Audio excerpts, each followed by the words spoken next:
प्यारे बच्चों, यहाँ हम ब्रेन रूट द्वारा प्रकाशित संस्कृत पुस्तक वाणी प्रभा कक्षा 5 को लेकर आए हैं और आज हम पढ़ेंगे 17वां पाठ जो है समास कंपाउंड्स। तो आइए अध्ययन करते हैं। दो या दो से अधिक पदों को मिलाकर एक पद बनाने की प्रक्रिया को समास कहते हैं। समास करते समय अंतिम पद को छोड़कर उसके पूर्व के पदों की विभिन्न का एवं अन्य सहायक पदों का लोप किया जाता है। उदाहरण लेते हैं, राम च लक्ष्मण च, इससे बना राम लक्ष्मणौ। यहाँ पर राम और लक्ष्मण के विसर्ग का लोप किया गया है और च इस सहायक पद का भी लोप किया गया है। तब शब्द बनता है राम लक्ष्मण। और राम लक्ष्मण हमारे दो व्यक्ति हैं, अतः यहाँ पर दो व्यक्तियों के लिए लिखा गया राम लक्ष्मणौ। समास के चार भेद होते हैं, अव्ययभाव समास, द्वंद्व समास, बहुव्रीहि समास और तत्पुरुष समास। और तत्पुरुष समास के 6 भेद होते हैं, कर्मधारय, द्विगु, नत्र तत्पुरुष, अलुक तत्पुरुष, उपपद तत्पुरुष और विभक्ति तत्पुरुष। अब आइए हम नंबर 1 अव्ययभाव समास पर चलते हैं। जिस समास में पहला पद अव्यय और उपसर्ग हो और दूसरा पद संज्ञा हो उसे अव्ययभाव समास कहा जाता है। गुरोः समीपम, उपगुरु अर्थात गुरु के पास।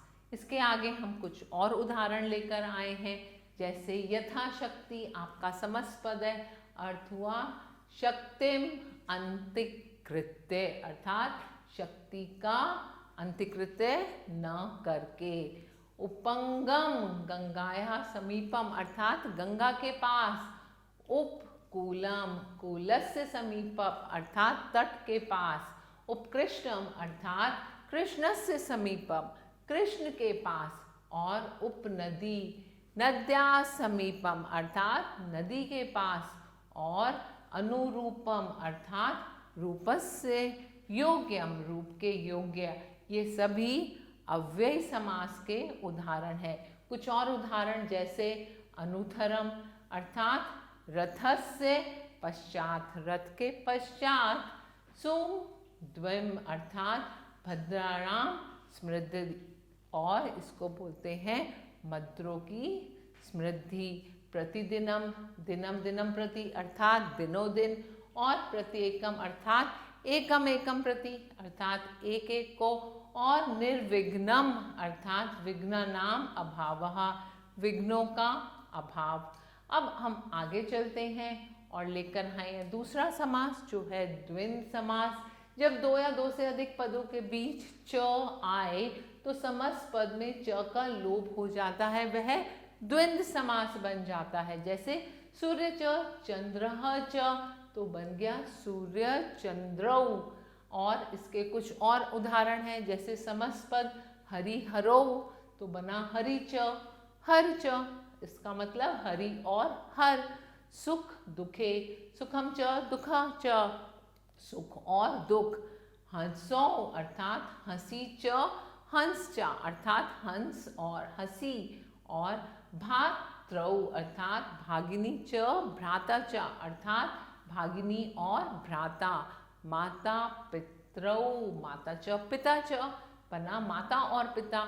ऐसे ही कंद मूल फलानी कंदम च मूलम च फलम च अर्थात कंद मूल और फल। शिव कृष्णौ अर्थात शिव च कृष्ण च शिव और कृष्ण। ये सभी हमारे द्वंद्व समास है।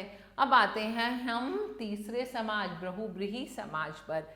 यदि जिन पदों के मेल से समस्त पद बनाए जाते हैं उन पदों के अर्थों से भिन्न भिन्न अन्य पद का अर्थ उस समस्त पद में समझा जाए तो वह बनता है बहुव्रीहि समास। जैसे चंद्र पांडो यस्य च, इससे बना चंद्रमणि। और यहाँ पर चक्र हाथ में है जिसका, तो चक्रमाणी ही। यहाँ पर चक्र और पाणी इन दोनों पदों के अलग अलग अर्थ हैं, लेकिन यहाँ हम बात करते हैं भगवान विष्णु की जिनके हाथ में चक्र है। आइए और हम इसके और उदाहरण देखते हैं। जैसे हमने लिखा दशाननः अर्थात 10 अनानि यस्य स, जिसके मुख हैं 10। और हम यहाँ पर बात करते हैं रावण की। श्वेत वस्त्रः, श्वेतम वस्त्रम यस्य स, श्वेत वस्त्र है जिसका। यहाँ बात हो रही है माँ सरस्वती की।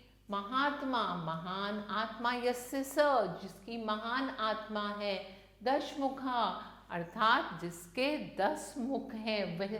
विमल बुद्धि, विमल बुद्धि यस्य स, अर्थात जिसकी विमल बुद्धि है वह।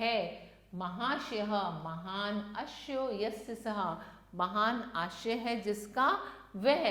और पराजित रिपु, पराजित रिपु येन स, जिसने रिपु को पराजित किया।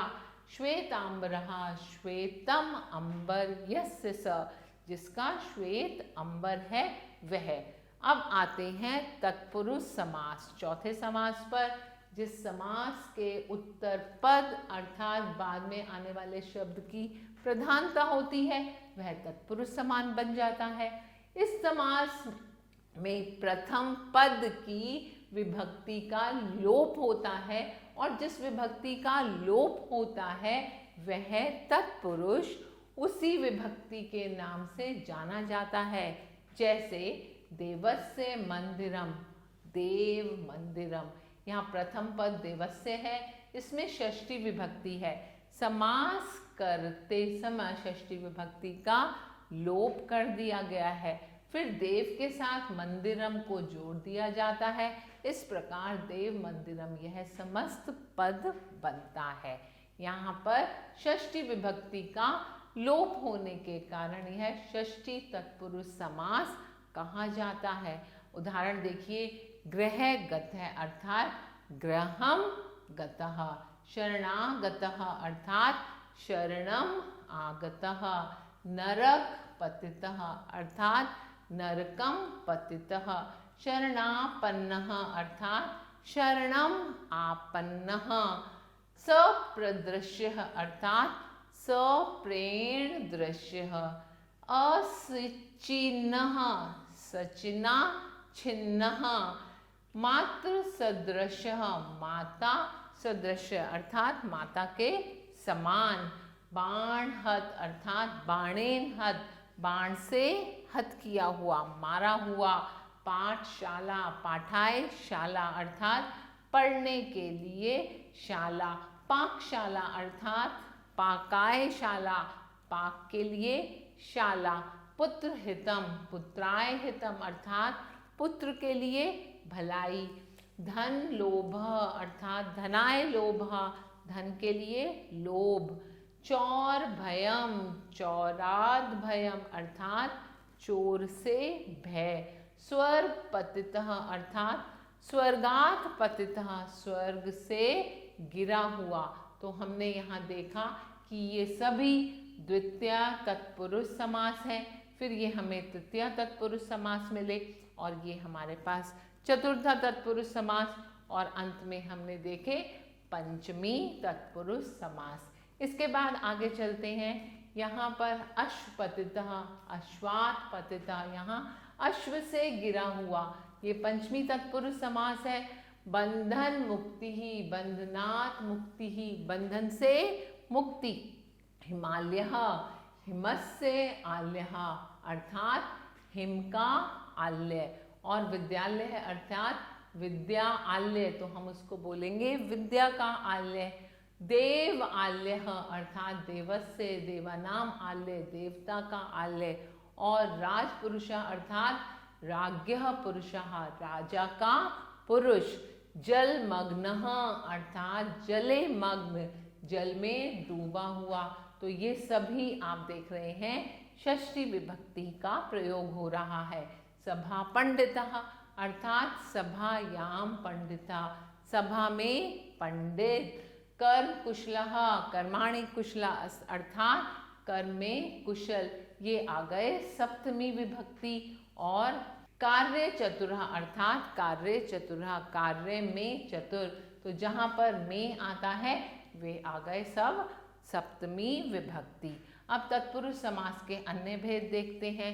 पहले आता है कर्म धारण, जिस विशेष्य एवं विशेषण में अथवा उपमान एवं उपमेय में समास होता है तब उसे कर्मधारय समास कहते हैं। जैसे नीलम, कमलम से बना, नील कमलम। यहाँ नीलम तो है विशेषण और कमलम है विशेष्य।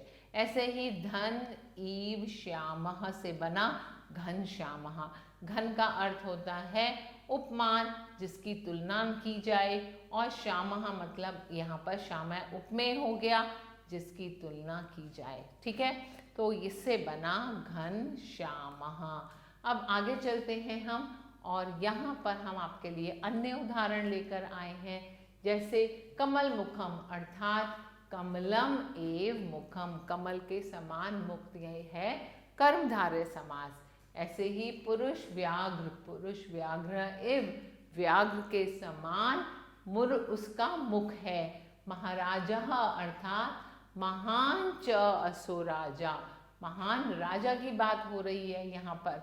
और पीताम्बरम अर्थात पीतम च तद अंबर, उसका पीला वस्त्र है। फिर आते हैं द्विगु समास पर।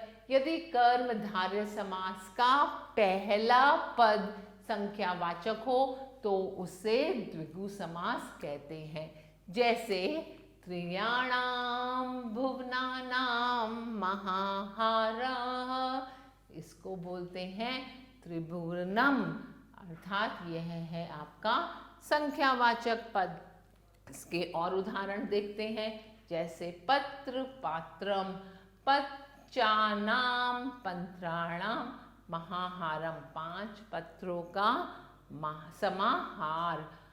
पंचवटी, पंचानाम वटनाम समाहारः, अर्थात 5 वटों का समाहार। अष्टाध्यायी अर्थात अष्टनाम ध्यायानाम समाहारः, 8 अध्यायों का समाहार। शताब्दी अर्थात शतस्य अब्दानाम समाहारः, 100 अब्दों का समाहार। और पंचगवम, पंचानाम ग्वाम समाहारः, 5 गाँवों का समाहार। तो आगे चलते हैं अब हम, और अब पहुँचे हैं नत्र तत्पुरुष में। न के साथ जब संज्ञा का समास होता है उसे नत्र तत्पुरुष समास कहते हैं। जैसे न अश्वः, अन अश्वः। इसी प्रकार अनार्य अर्थात न आर्य, जो आर्य नहीं है, अनादि, जिसका आदि नहीं है। इसी प्रकार अधर्मः, जिसका धर्म नहीं है। अज्ञानम, न ज्ञानम, जो ज्ञान नहीं है। अविद्या, न विद्या, जिसके पास विद्या नहीं है। असत्यम अर्थात न सत्यम, जो सत्य नहीं है। ये सभी नत्र तत्पुरुष समास हो गए। आशा है आपको ये सभी समास अच्छे से समझ आ गए होंगे। और अब आपका समय आता है अभ्यास कार्य करने का। इस अभ्यास कार्य को स्वयं करेंगे और इसका आनंद उठाएंगे। हम फिर मिलते हैं नए पाठ के साथ। तब तक के लिए आभार।